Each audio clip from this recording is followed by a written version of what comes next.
Hello there, this is Steve in Sydney from the GNOSIS website, truebluehealer.com. I've got a little message, something for the gay lesbian community.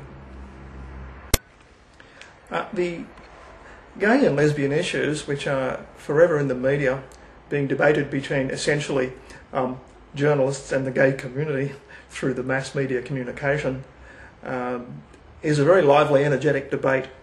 And I know it often goes off the rails when people connect wrong concepts to it, such as religions, because it's not a religious condition at all, is it?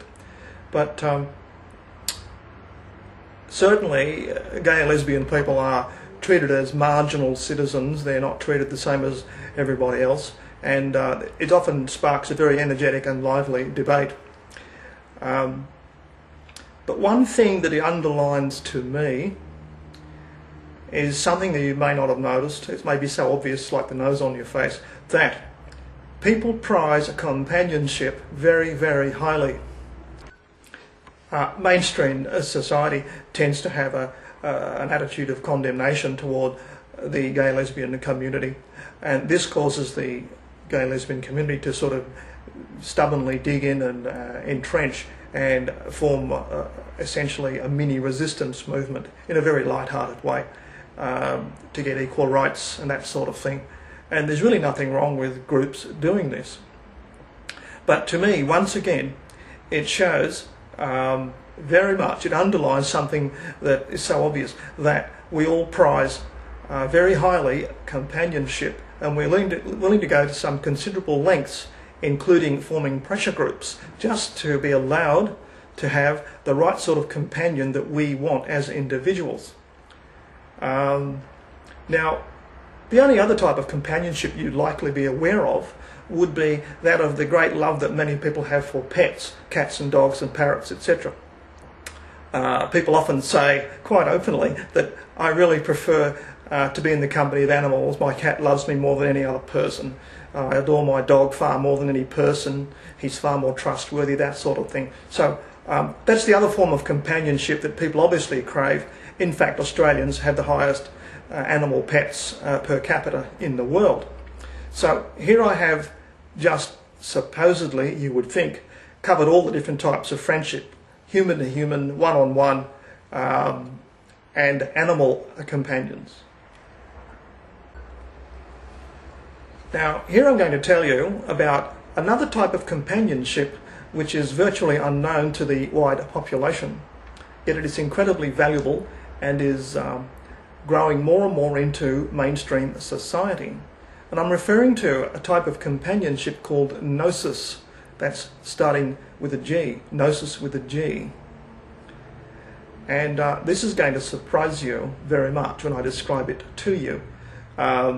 It turns out every living human, in an entirely natural process, has an internal silent partner, a second intelligence that sits there waiting for you to wake up to its presence.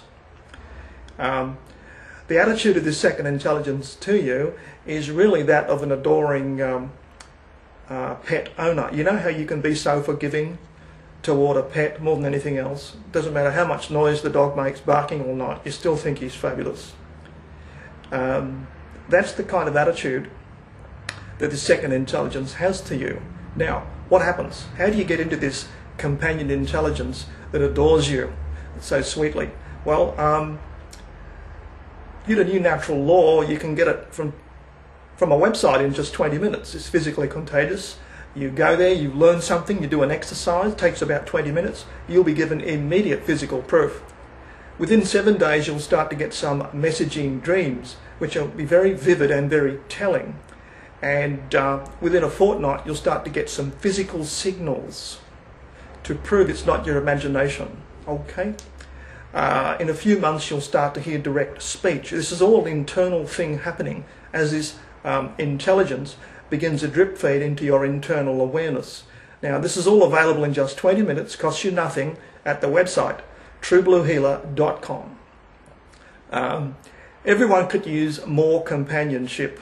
There's simply not enough of it around these days. You may as well have it for free. Now, you might think this is a load of rubbish and I'm just making the whole thing up. It's a scam.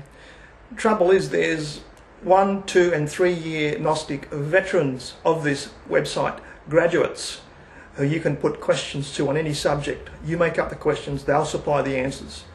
The way to succeed doing this, by the way, in your 20-minute visit, is to have the curiosity of a child. That means not having any preconceived ideas that you know all about this, or you know better, or you know it's not possible because if you've seen thousands of hours of television and you've been to high school. That's the wrong attitude. You learn like a 3-year-old child that just finally picked up for the first time the remote control, and you start playing around with it in front of the TV to see what happens, and you learn by trial and error and noting the evidential responses. So that's what you do at the website truebluehealer.com. You're going to be shown something. Physical evidence will be given to you in 20 minutes. You'll be told to look for things in the next few days. You'll get so much evidence in these dreams, you'll be asked to keep a diary. It's a wonderful idea because the dreams don't repeat, and they are absolutely priceless. Gnostic veterans tell me this. So here's something, more companionship for everyone. And I know gay and lesbian people are certainly very much into securing that, and they're willing to fight for it, and they do. They form pressure groups to do this. So this may appeal to your militant anti-establishment streak you might have got from your gay and lesbian adventures in society. But why not add this other type of companionship? It's a wonderful thing to do. It's completely natural, by the way. Works on anybody, politicians, communists, children, policemen, scientists, anybody. So I'll see you back at truebluehealer.com, and you'll get some physical evidence that what I'm saying is correct in just 20 minutes. I'll see you there. Ta-ta.